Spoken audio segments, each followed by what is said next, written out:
to all of you. I will going to explain. हम यहाँ पर आर एनवायरमेंट चैप्टर 15 है बायोलॉजी का क्लास 10th का बायोलॉजी का ये पार्ट 2 है आर एनवायरमेंट चैप्टर का, जिसमें एक तो बायोलॉजिकल मैग्निफिकेशन हमने फूड चेन फूड वेब पढ़ी थी। अब फूड चेन और फूड वेब के बाद यहाँ पर एक टर्म है, अगर कुछ केमिकल्स कंसंट्रेट हो जाते हैं हमारी बॉडी में, इन आवर बॉडी, हमारी बॉडी में मैक्सिमम कंसंट्रेशन ऑफ केमिकल्स, हमारी बॉडी में केमिकल इकट्ठे होते जाते हैं ज्यादा, तो ये जो मैक्सिमम कंसंट्रेशन है केमिकल्स की in our body,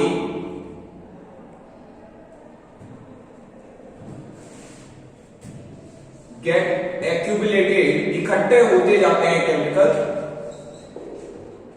through food chain. किसके थ्रू होते हैं? खाने के थ्रू फूड चेन। तो इस एक्यूमुलेशन को बोलते हैं बायोलॉजिकल मैग्निफिकेशन।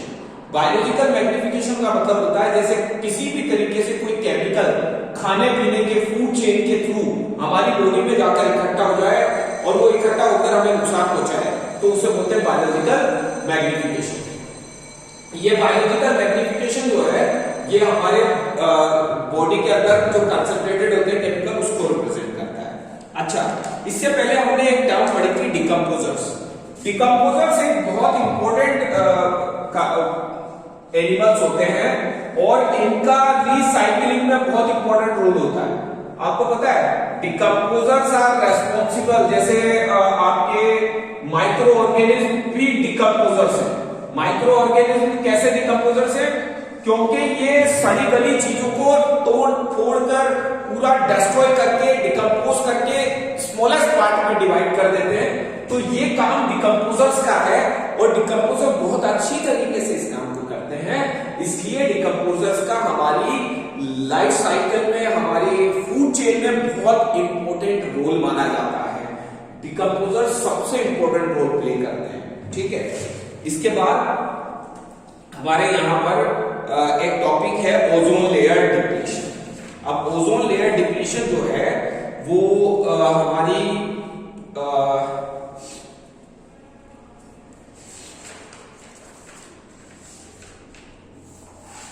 देखो ozone layer depletion. Ozone layer, पहले तो ये बताओ ओजोन होता क्या है? Ozone is represented by O3, ozone gas. Ozone gas is responsible to make ozone layer. Ozone layer को कौन बनाता है? ओजोन लेयर को बनाता है ओजोन गैस। हमारे अर्थ से फ्रॉम अर्थ 20 किलोमीटर अबव, हमारे अर्थ से 20 किलोमीटर ऊपर चले पर तो ओजोन गैस की एक लेयर है। वो लेयर हमारे अर्थ के चारों तरफ है और उस ओजोन गैस की लेयर को ही बोलते हैं ozone layer. This is called as ozone layer. अब ये ओजोन लेयर जो है ना, ये क्या हुआ कि एक्चुअली में ये ओजोन की जो लेयर है, ये ओजोन ओजोन जो बनता है ना, वो बनता है ऑक्सीजन के कॉम्बिनेशन से। जैसे ये ऑक्सीजन ब्रेक डाउन हुआ इनटू O एंड O, और ये O वापस से रिएक्ट हुआ O2 से और ये बना लिया ओजोन। ये बन गया ozone. This is called as ozone. अब क्या होता है कि ये जो ओजोन है, ये रिएक्शन 20 किलोमीटर ऊपर अर्थ के लगातार चलती रहती है। ऑक्सीजन O देता है, ये O वापस से O2 के साथ रिएक्ट करता है और ओजोन बनाता रहता है। ये रिएक्शन कंटिन्यू रहती है। अब प्रॉब्लम क्या आती है? कुछ ऐसे कंपाउंड होते हैं जो जैसे फॉर एग्जांपल मैं आपको उनके नाम बता रहा हूं। एक कंपाउंड तो है CFC, क्लोरोफ्लोरोकार्बन्स, एक तो ये। दूसरा अनबर्न्ड हाइड्रोकार्बन्स। ये क्या करते हैं, ये CFC जो है, ये CFC Cl2F2 ये होता है क्लोरोफ्लोरोकार्बन। तो ये CCl2F2 या क्लोरोफ्लोरोकार्बन जो है वो यहां पर आ जाता है और यहां पर आकर इस रिएक्शन को रोक देता है, और इस रिएक्शन को नहीं होने देता, इस ऑक्सीजन को O2 के साथ रिएक्ट नहीं होने देता। तो CFC और अनबर्न्ड हाइड्रोकार्बन ये जो हार्मफुल गैसेस हैं, ये इस ओजोन की रिएक्शन को रोक देती हैं। ओजोन बनना बंद हो जाता है। ओजोन बनना बंद होने की वजह से उस जगह पर एक होल हो गया है, एक जगह खाली हो गई है जहां पर ओजोन गैस नहीं बन पा रही है, और उस जगह को बोलते हैं ओजोन होल या फिर ओजोन डिप्लीशन। उस जगह को नाम दिया जाता है ओजोन होल, और उस ओजोन होल की वजह से वहां पर खाली जगह हो गई है, और इसी प्रोसेस को बोलते हैं ओजोन लेयर डिप्लीशन। अब क्वेश्चन अराइज होता है, ये CFC कहां से आती है? ये CFC आपके एयर कंडीशनर से रिलीज होती है, क्योंकि एयर कंडीशनर में एज अ कूलेंट यूज होती है ये CFC, और आपके फ्रीजर से, रेफ्रिजरेटर से रिलीज होती है, आपके डिओड्रेंट से रिलीज होती है।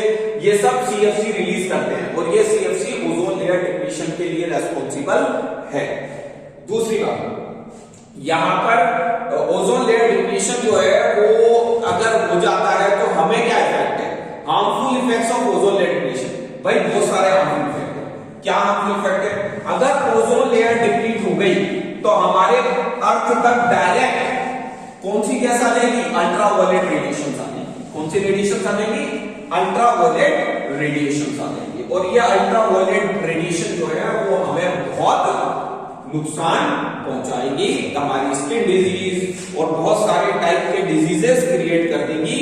और इसीलिए हमने पूरी जो यूनियन है, यूनाइटेड नेशंस एनवायरमेंटल प्रोग्राम चलाया गया है, और उस प्रोग्राम के थ्रू, यूनेप के थ्रू, UNEP के through, united nations environmental programme के थ्रू इस पे कंट्रोल करने के लिए एफर्ट्स लगाए गए।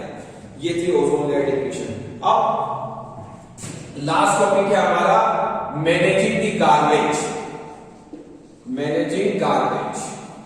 अब जो गार्बेज होता है वो दो टाइप का होता है। बायोडिग्रेडेबल जो वेस्ट मटेरियल है, वो वेस्ट मटेरियल दो टाइप के होते हैं, बायोडिग्रेडेबल एंड नॉन बायोडिग्रेडेबल। अब इनमें क्या होगा?